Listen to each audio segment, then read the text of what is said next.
Ela não lembrava que hoje tinha piscina. Ela começou a brincar com seus gatos.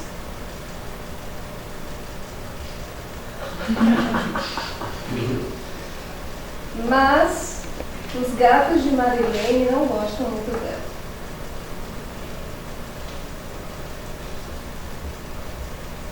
Ela não tomou café.